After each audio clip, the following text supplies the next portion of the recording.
Hello, dear listener. Vanessa here. First off, I want to let you know about a unique in-person event that Nocturne will be part of in the San Francisco Bay Area on Saturday, January 10th. Way back last January, we released the episode Impression, in which I followed artist Nathaniel Gray out to the wilds of the Point Reyes National Seashore and chronicled his process of creating a large triptych painting of the ocean in the dark. If you'll be in the Bay Area on January 10th, I'd like to invite you to an intimate, immersive experience in which we gather together from 6:30 to 9 p.m., listen to the episode, and reveal the painting that Nathaniel created for the first time, along with his newly created series, Ocean Fields.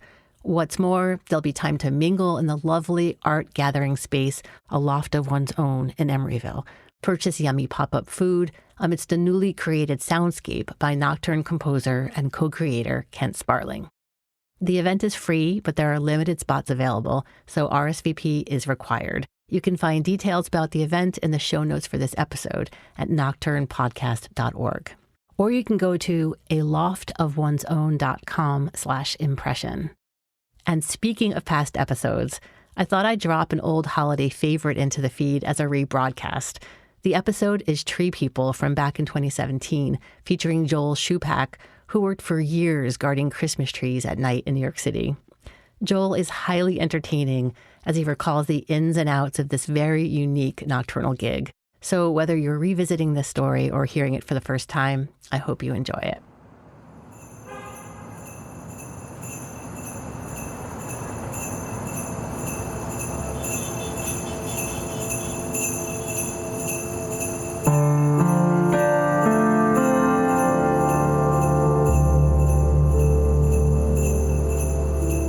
You're listening to Nocturne. I'm Vanessa Lowe.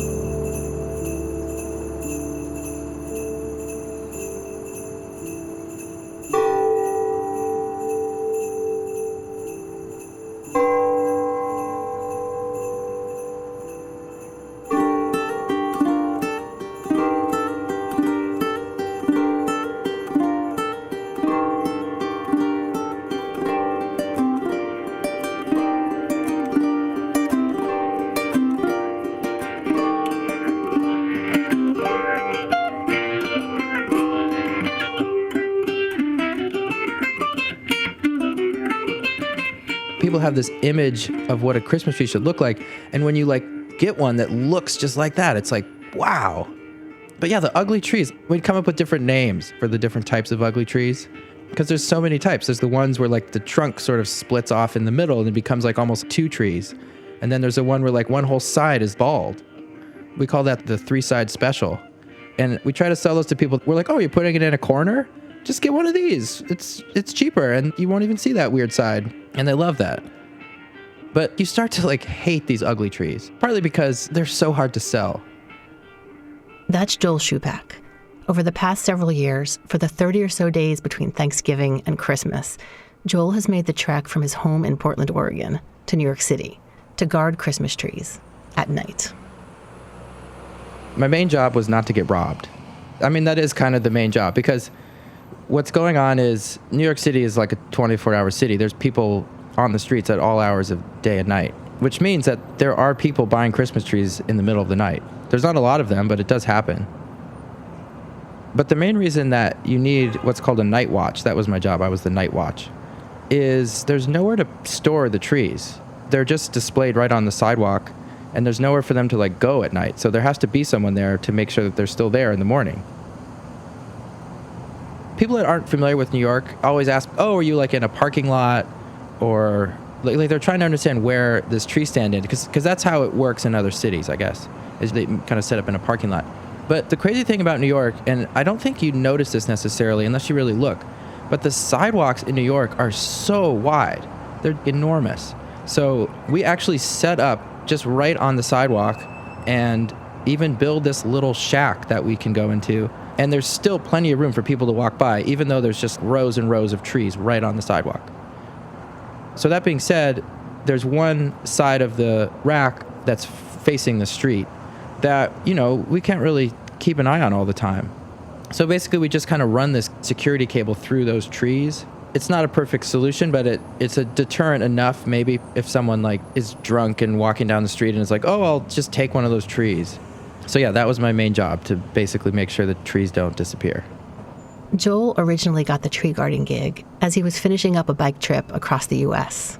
That had taken me about 5 months to get from Portland, Oregon, to almost all the way to the East Coast, and I was in Vermont right before finishing the trip. And I was staying with kind of an old friend of mine, and she introduced me to this guy, Ben, and he asked me what I was doing this winter. It was probably the end of October. And he kind of offered me this opportunity. He said, I got this gig. I'm selling Christmas trees in New York City. And he needed someone to basically guard his trees at night, was essentially the job.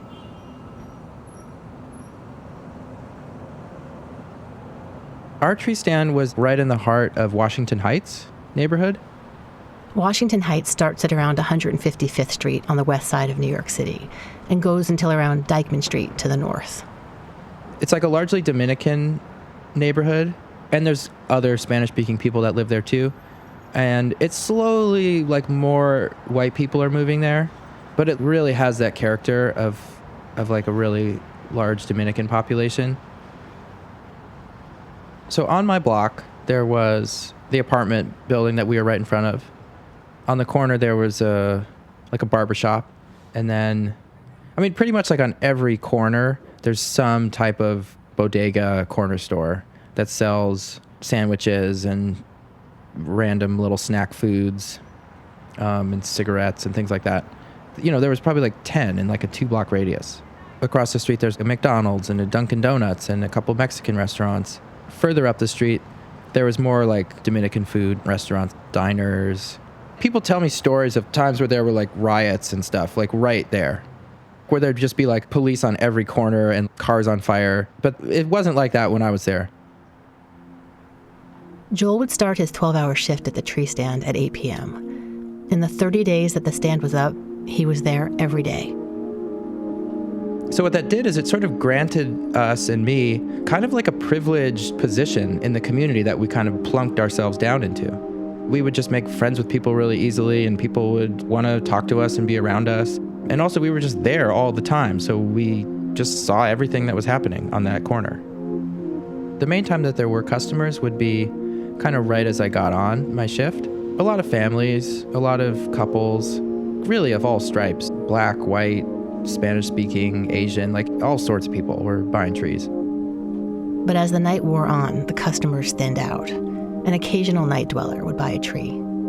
People that work all sorts of weird, odd hours in New York, like myself, after getting off, like a bartending shift, they'd buy a tree, that kind of thing. Most of Joel's job, though, was not about selling trees. It was more tree sitting. There were definitely trees that disappeared. The job at night is, there's a lot of downtime. Like, there is like stuff to do. Like, I'm supposed to sweep up a lot and, I get deliveries of new trees. But I'm also just kind of supposed to walk around and just kind of monitor things and just make sure, people aren't just hanging out and stealing trees. So there would definitely be times when I would kind of do a loop around the backside of the tree rack, and there would just be like an obvious hole where there should have been a tree. And sometimes I would be like, maybe I moved that tree and I forgot because I was delirious. But I'm pretty sure that occasionally trees would go missing. And we would get reports too sometimes that people would be like around the corner with a Christmas tree trying to sell it for $10. So I never saw that happening, but it wouldn't surprise me at all. The most bold thing that I ever saw happen was there was one night, it was probably the middle of the season. I was going across the street to see if this Mexican restaurant that I would sometimes order from was still open. And we were right on Broadway, which is a pretty big, wide street. So I ran across Broadway. There was no cars. It was the middle of the night. And I just basically got as far enough to see like, oh, okay, this restaurant is closed. And then I walk back across the street. And as I'm coming back, I see a tree walking down the street. Like, I don't see a person. I just see like a tree, and it's kind of slowly moving up the street. And my first thought is like, oh, I wonder where that guy got that tree. And then I put it together and realized, oh, he just walked by my stand and took a tree and is now walking up the street. So I ran up to him and I yelled at him and I said, yo, that's my tree. And he stopped and he handed it over and he was like, "Oh, sorry, I didn't see anyone there, so I just thought they were free." And then he walked away. So that was the only time I ever like confronted a thief. And it was fine. He didn't put up a fight. I mean, he's not going to be able to run away. The trees are big and heavy. I actually remember that specific tree because it was like a beautiful, big, wonderful, perfect tree. And I sold it the next day for like $100.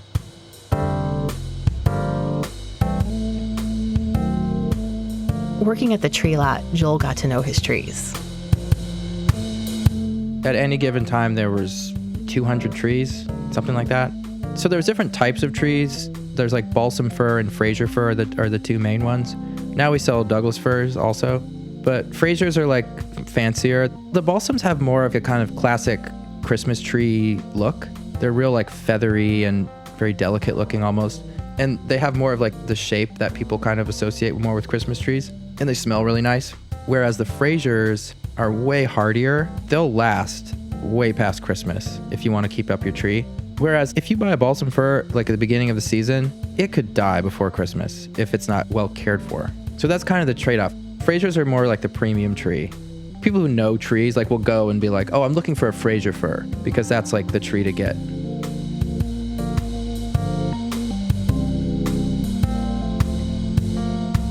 There's a funny thing about Christmas in New York. In a city where most of the living trees are clumped together in just a few areas, right around Thanksgiving, new clumps of trees start popping up all over this mostly concrete and asphalt setting. They bring an element of the absurd if you pause to think about it. And that absurdity only heightens the spirit of celebration and goodwill.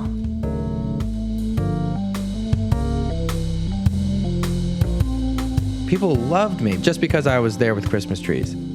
People would just walk by and like smell the air, and because to them, me and all this whole like army of people that come and sell trees on the sidewalk, we are like a symbol of that season. And that season is really important to people.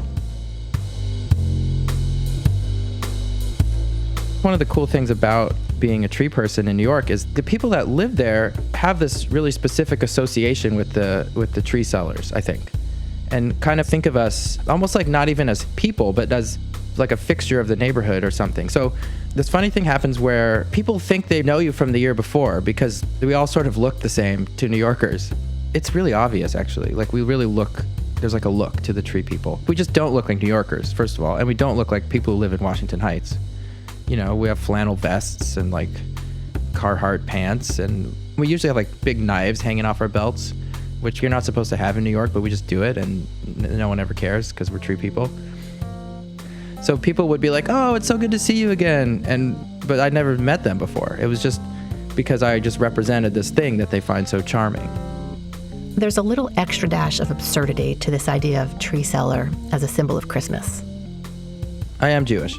I'm like quite Jewish, even. My dad is a rabbi. That's how Jewish I am. We never celebrated Christmas. The first time I ever celebrated Christmas, I think I was probably in my early 20s. I didn't like tell people I was Jewish. Sometimes people would be like, "Oh, you don't get to be with your family for Christmas." Sometimes I would say that I was Jewish if I thought that it would be well received. I mainly just thought of it as part of the bizarreness and the kind of absurdity of the job itself. But I think there's actually quite a few Jews that work selling trees. I feel the need to insert a sort of advisory here. It's not for adult content, though. It's more, if you live in New York and want to hold on to your Miracle on 34th Street idea of Christmas, you probably don't want to hear this next part. So people would sort of approach the stand, and I think they're always operating under the assumption that I grew the trees and I cut down the trees and just kind of like put them in my truck and drove them down to the city. And that's not at all how it works.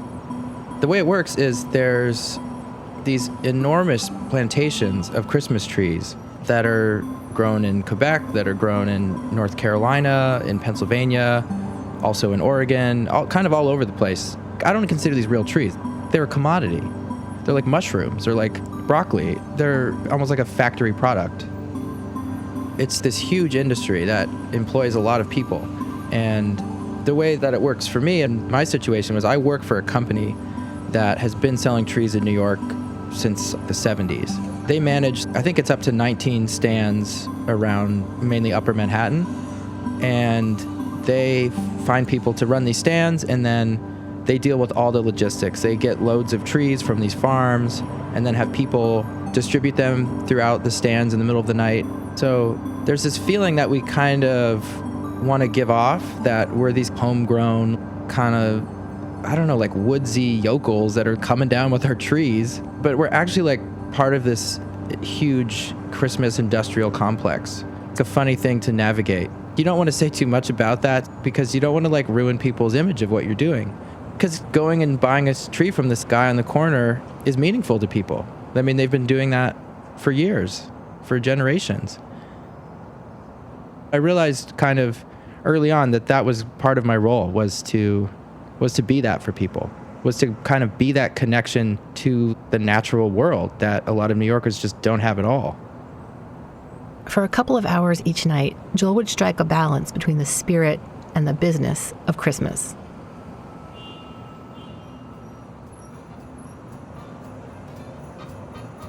At a certain point, you could kind of guess of what people want when you see them. People would kind of be dressed a little fancier, and you'd kind of be like, oh, they probably want the fancy tree or the big tree. Or like, you know, these big families would come, and you can kind of tell they don't have a lot of money. They always want like the nicest small tree, and they're going to like haggle you on the price. Trees cost roughly $10 a foot. So like a 5-foot tree is $50-ish. But this is the thing that, well, I don't know if I want people in New York City to know this, but really like the trees cost what we think they are worth. So it's not like the trees come with some sort of price tag that we're supposed to follow. At a certain point, we just know, like, I can get $60 for that tree, and that's what you get for that tree. And it's kind of like, for some people, you maybe charge them a little more than other people would want to pay because you know they're going to pay it if they're kind of like a little fancier looking. Or they're looking at a bunch of trees and they're not asking you about price yet. They're paying more than someone else. But I just want to say, like, in defense of that, it was sort of like Robin Hood style, where we're kind of overcharging the wealthier clients so that we can give better deals to the families that come that don't have as much money. And that's not like, no one like told me to do that, but I think that's what we're all doing. Once the families and people getting off work went home, Joel was mostly alone, watching the tree stand or sitting in his shack on the sidewalk. The contrast between day and night on Joel's corner couldn't have been more stark. The first night is absolutely the hardest night.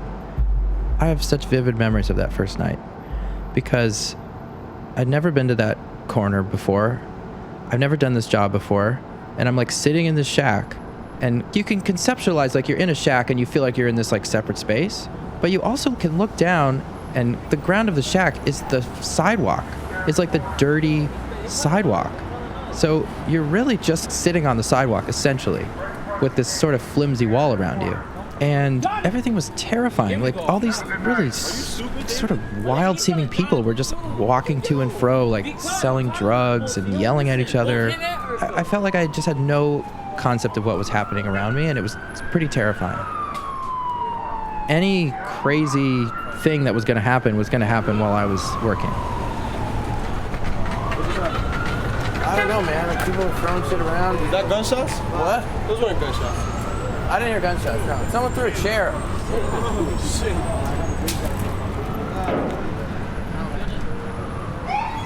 So I would see fist fights. I would see people just get really like intoxicated throughout the night. All night, it would sort of just get progressively less and less the kind of people that I would maybe want to associate with. And when you start your shift, there's still people kind of walking around that are getting off work, that have, you know, more of a mainstream existence. And then, you know, people are kind of going out to dinner and to doing things. And then it starts to get like later and later. Then there's more like kind of wild teenagers kind of roaming around, or like that kind of scene. And then at a certain point, really the only people on the street are either selling or looking for drugs or sex. Joel started to realize that as he guarded the tree stand for his friend Ben, who sold the trees during the day, their experiences had very little in common. Ben and I had the same job there, but he was interacting with this whole set of people that I never even saw. And I was dealing with this whole subsection of the world that he never even knew existed. I remember this one particular guy, he sort of like came up and was like super friendly and good natured, and we're kind of having a good conversation. And then he like kind of comes back 10 minutes later, and then he's like all excited because he just got some Coke. And he's trying to like get me to do Coke with him. And I don't really do drugs. So he like put it on, I guess this is one way people do Coke. Like you get your little baggie of Coke, and then you like put a key into it, like a house key. And then you pull it out, so there's like a little bit of cocaine on your house key, and then you like snort it off of that. So I just remember him sort of thrusting this key in my face, like being like, come on, man, like have a bump. And I was like, no, man, I'm not into it. And he was like kind of aggressive. And then, he left for a while, and then he like would come back 10 minutes later, like even more hopped up. And like this happened for hours and hours. I watched this guy just get more and more like crazy high. And the beginning of the night, he was this really friendly, nice guy. And then I would just see him become like an animal. He got insane.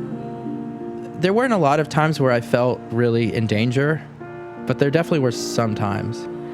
And there was a lot of drugs that were being sold and used on that corner.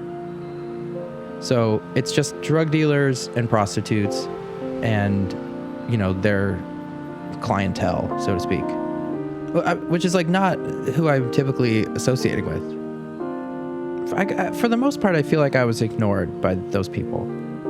But then, I don't know, like at a certain point I started to kind of more befriend people who were like really different from me. Because those were my only choices. If I wanted to have friends, these are the people I had to choose from.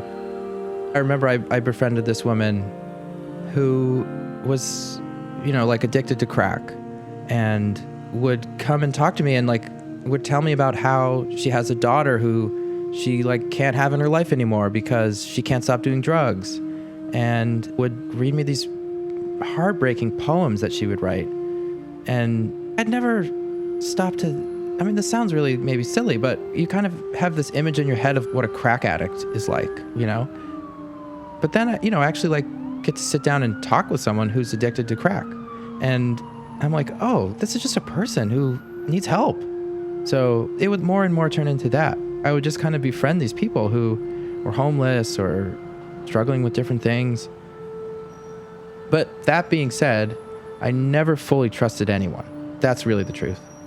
Because I was in such a vulnerable position. I didn't know anything. People would try to scam me all the time. People would come up with some story about their wife is in the hospital and they need money to get to the hospital.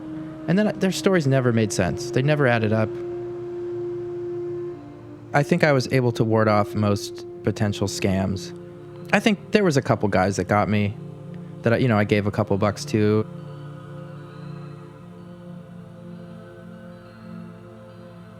I was always a little scared. I was like so out of my element. But I also felt like no one was really after me. And there were some times when I did feel that people were kind of sussing me out. Like they would sort of ask questions. People that were obviously not looking to buy a tree would come up and just be kind of like sniffing around, like trying to figure out if I had a bunch of cash. They'd kind of be like, oh, how much do trees cost? How many trees do you sell in a night?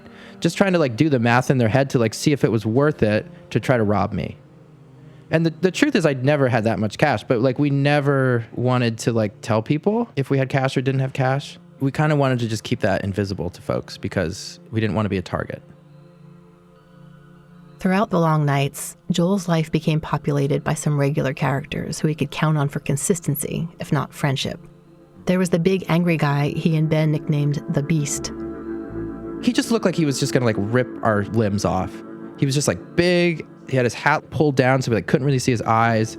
But I would see the Beast every night. He would just be like strolling down the street with his muscular arms swinging by. And I was always afraid that he would snap and do something terrible. But nothing ever happened with the Beast. Then there was Paulie, who looked like an ex-boxer and would hang out panhandling and getting progressively more drunk throughout the night. Paulie I would see every night. Sometimes I'd see him almost the whole time I was there. He would be a presence. Paulie would stand right in front of the stand and kind of like hassle people for money. I really didn't want to be around him usually because he was like bad for business. But I couldn't escape him. He was right in front of me for all night. So I just kind of had to like be with him. But at a certain point, I started to have some affection for him and started to kind of worry about him. Like if I didn't see him for a while, I'd be like, where's Polly? Towards the end of the night, sometimes he would be like really fucked up to the point where I'm just like, Polly, you should go to bed. Like, go to bed, Polly. It was just painful to watch this person unravel in front of me every night, pretty much. But eventually he would go to bed. And then there was like the lady who would roll by her cart picking up cans. I'd see her every night. I would say hi to her. And then there was sort of like no one for a while. There was a sort of a period where there was really no one. They say that New York is like a city that never sleeps, but there's like an hour where someone is, where most people are sleeping anyway. On the list of things I'd never thought about when I passed Christmas tree stands in New York over the years is the fear, boredom, and practical concerns of the tree sellers. I mean, we can talk more about how I had to go to the bathroom if you want, but the fact of the matter is that there was no like simple solution if I had to poop. If it was really the middle of the night, it was complicated. The reason the job was so grueling was just the amount of hours of being in the same place and monotony of the job and having to stay awake all night. That's a really hard thing to do if you're not used to it. I'm in general like a get up early and go to bed early kind of person. When I was thinking of doing the job, I guess it occurred to me that it would be hard, but it mainly occurred to me that I was going to make a bunch of money and that it would be interesting. In much the same way that the corner in Washington Heights would transform as the sun went down, Joel started to find that he was undergoing his own nightly metamorphosis. I would get to the stand, at 8 p.m. or so, and usually I would have a lot of energy. I just kind of like woke up, ate some breakfast, even though it's 8 p.m. And there'd be sort of like a lot of activity. There'd be some sales, and Ben would still be there for a little bit, and we'd kind of talk about the day. And then things would sort of slowly wind down, and then there would just be this slow progression into just like another state of mind is kind of how I would describe it. And then it would just get later and later. And then from the hours of 3 a.m. to 5 a.m., it's like doing Christmas trees in those hours is like a part of my life that kind of exists in this separate place that has no connection to anything else. It's almost like I would just be in a different life somehow, where I really had no connection with who I was or where I lived or who my friends were or like who my parents are or like what my interests are. And I would just be this strange figure kind of like drifting around this tree stand, like sweeping up conifer needles and this woozy body feeling, like when you're up at an hour when your body's like not supposed to be awake. And so it would kind of just feel like I would just lose all, I don't know what the right word is, but all of what made me who I was almost. It was psychedelic. That's the only way I can really describe it. And sometimes in a way that was fascinating and wild, and sometimes in a way that was just like terrifying and dark. And then like after this whole process of kind of losing track of who I am, then the sun would start to come up and just like little glowing blueness would sort of start to creep up on the buildings. And then like color would start to like emerge out of the murky grayness that was the night. Because that's the thing, like when there's not enough light, you can't really see colors. And then suddenly like the sun would splash on the buildings and the whole world would come back and I would come back. It was just like revelation. Every morning was like, I would be so full of joy and excitement. It was as if I died and was reborn every night. The job itself was so grueling and psychologically demanding that, it would be very easy to go from utter despair and hopelessness to jubilation very quickly. I would say that every night was some version of hell. There were certainly joyful moments throughout the night, but I would always reach that sense of almost like disassociation from my soul. And it would reach a point where like I would start to be like, oh, I'm kind of feeling off. And then I'd look at my phone and be like, oh, it's 3 a.m. That's when this starts. I started to just kind of expect that and like know that it ended. In the dark, empty, disjointed hours before the city edged back to life, there was one constant presence. I definitely had an emotional connection with the trees. In a lot of ways, the trees were my most constant companion. My whole day, which was really the night, was just involved with organizing these trees, moving these trees, pruning branches of trees, trying to make these trees as presentable as possible, just being like up in these trees. So on one level, I'm just intimately involved with every tree that comes through. Every tree that is sold and ends up in these people's houses, I touched and had a part in. So in the one sense, like I love the trees, just in the way that you just have to love anything that you're that close to. On the other hand, I hated the trees because I hated having to deal with them. I hated how they smelled. It's a smell that I associate with long nights of loneliness and this like physically grueling job. Amongst all of this, a tree that was beautiful and perfect, I would love. Sometimes I would be sad to see a tree go that I really liked. Or like I can tell that tree did not go to the right person. But sometimes you make the right match with the right person and the tree, and it's like magical. It's like they fall in love right in front of you. You know, you show them one tree and they're like, okay, all right, that'll do. And then you show them like another tree, they're like, oh, that's too skinny. And then you show them another tree and they're just like, oh my God. And, so I'm like a matchmaker.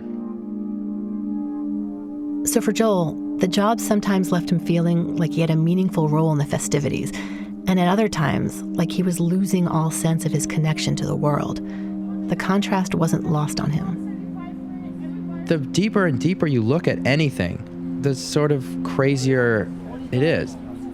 There was such a dichotomy of the reason I was there to sell trees to people, this sort of like festive holiday thing, and what I actually had to see and witness and what my job actually entailed and the people I would have to actually interact with.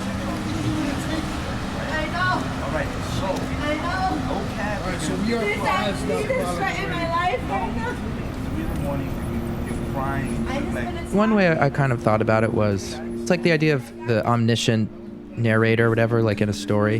That's kind of how it felt to be there. That I just saw everything. That I saw the desperation and the poverty and the drug abuse. But I would also see how much joy these trees were bringing to people.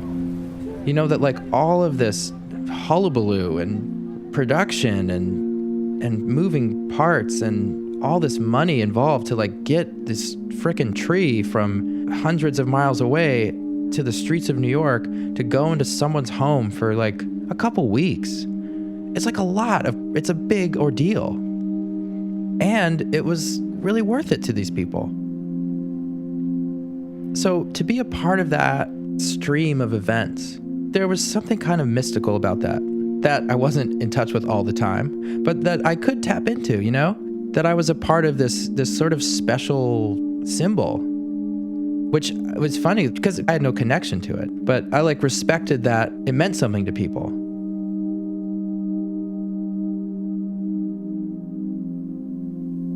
After 30 days of almost becoming one with this corner in Washington Heights, getting to know the ebb and flow of the people, the boredom and fear, the nightly death and rebirth, as Joel put it, after a month, it would all quietly disappear. The last couple days are sort of spent taking everything down, loading everything back up in the same trucks that they came in. There's just like a few trees left. We just kind of slowly disassemble our little kingdom of trees. The racks get taken down and they're just, become just a pile of lumber on the street. And then one of the trucks comes and we load up the lumber. The last thing to go is our little shack. We disassemble the shack. It always surprises me how quickly like it all just comes down. It's like the circus is over and like everything just packs up. And then the last thing you do is you just have like the last few things on the street for pickup, and you have no shack, and you're just like standing on the side of the street, like just waiting for the final pickup. And it's just really wild to see that transformation, because you take this space and you create this whole environment and experience and like livelihood for yourself right there on the sidewalk. And then when you take it all down, there's just nothing of it left. Maybe the primary feeling is relief to be done, because it's so exhausting. It's so intense. But also there's a sadness when we take the shack down, and just these little things, like these little walls and different signs and whatever things we put up that sort of created a space and gave meaning to this place that we spent a month. Once they're gone, you're just some other guy standing on the street. And yeah, there's something kind of profound about that. Just how little it takes to make a place have meaning. Or there's also a sense like when our trees are up and we're there, we belong there. That's how it feels. And we're like welcome there, and we're like a part of the community. And as soon as everything's kind of wrapped up and we don't have like a reason to be there, we're just these weird outsiders that don't belong.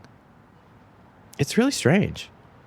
And maybe not everyone feels that way, but that's how I feel. Once that shack is gone, I want to get the hell out of there. It's like it's not my sidewalk.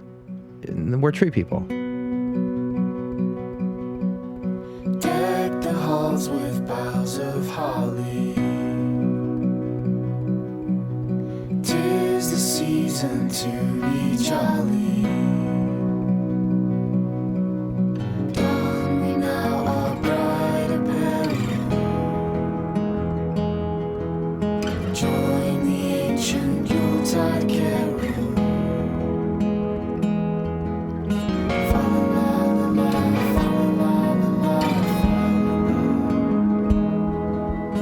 You've been listening to Nocturne. I'm Vanessa Lowe.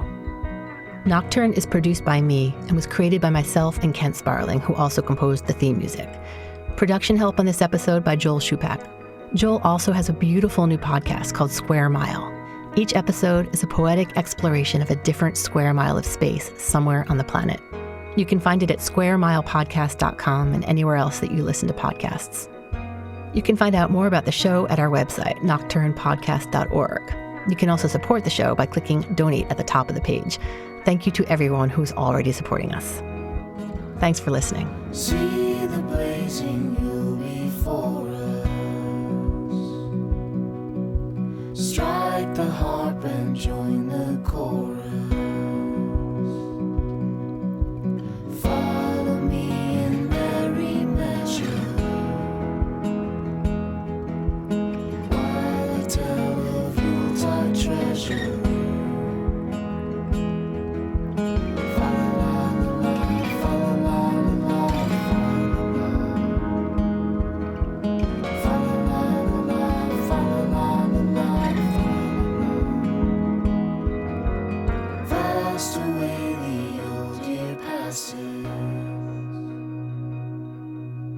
Hail the new ye lads and lasses.